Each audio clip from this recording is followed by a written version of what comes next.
So, hi guys, magandang tanghali po. So, andito tayo tanghaling tapat sa seashores ng MOA. Ayan yung perya.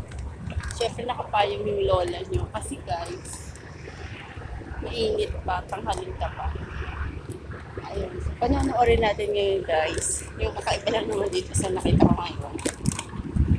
Kung paano tinatambakan yung buhangin. Yung karagatan para maging lupa. O diba, amazing.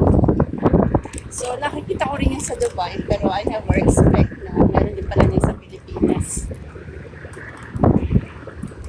Kasi bagay, paano nagawa yung MOA, ay dagat naman kung wala silang mga ganyan, di ba?